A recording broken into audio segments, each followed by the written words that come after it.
মনে করছি এর আগে করোনাকালীন পরিস্থিতিতে মাননীয় বাবলুবাবু যে মহান উদ্যোগে ব্রতী হয়েছিলেন তার জন্য আমরা অভিভূত। তিনি আমাদেরকে পথ দেখাচ্ছেন, ভবিষ্যতে আমরা এই পথ অনুসরণ করে যেন চলতে পারি। তো এখানে দুটো জিনিসই সবচেয়ে গুরুত্বপূর্ণ। এক, স্বর্গীয় পিতার স্মৃতির উদ্দেশ্যে যে মহৎ কাজ, রক্তদান। কারণ আমরা জানি যে রক্তদান মহান দান। নিজে বাঁচুন, অন্যকে বাঁচান। রক্ত করিলে দান, বেঁচে যাবে অন্যের প্রাণ। তাই রক্ত করুন দান। আমরা জানি যে 18 বছর বয়স হলে মানুষ রক্তদান করতে পারেন।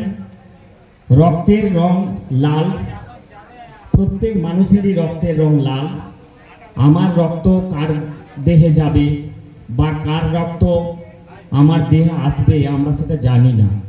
কাজেই আমাদের ভারতবর্ষ নানা জাতি, নানা মত, নানা পরিধান, বিবিধেরও মাঝে দেখো মিলন মহান, অর্থাৎ সম্প্রীতি।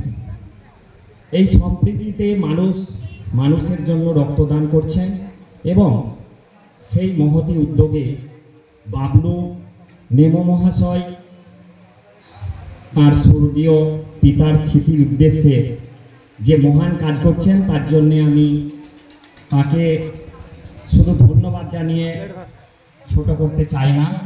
তার সাথে আরেকটা বিষয় উনি আগেও করে এসেছেন, সেটা হচ্ছে আমরা জানি একটি গাছ একটি প্রাণ নয়, একটি গাছ অনেক প্রাণ। গাছ লাগান, দেশ বাঁচান। আজকে আমি একটি বিদ্যালয়ের শিক্ষক মহাশয়, তো যে কোনো বিষয় পড়াতে গিয়ে সেই পরিবেশের কথা মাথায় আসছে যে পরিবেশ কি হারে দূষিত হচ্ছে। আজকে এত গরম, কারণ কিন্তু আমরাই মানুষ দায়ী এবং আমরা পরিবেশকে নানাভাবে দূষিত করছি। গাছ লাগানোর প্রতি যতটা না আমাদের আগ্রহ, গাছ কাটার প্রতি ঝোঁকটা বেড়ে গেছে। অর্থাৎ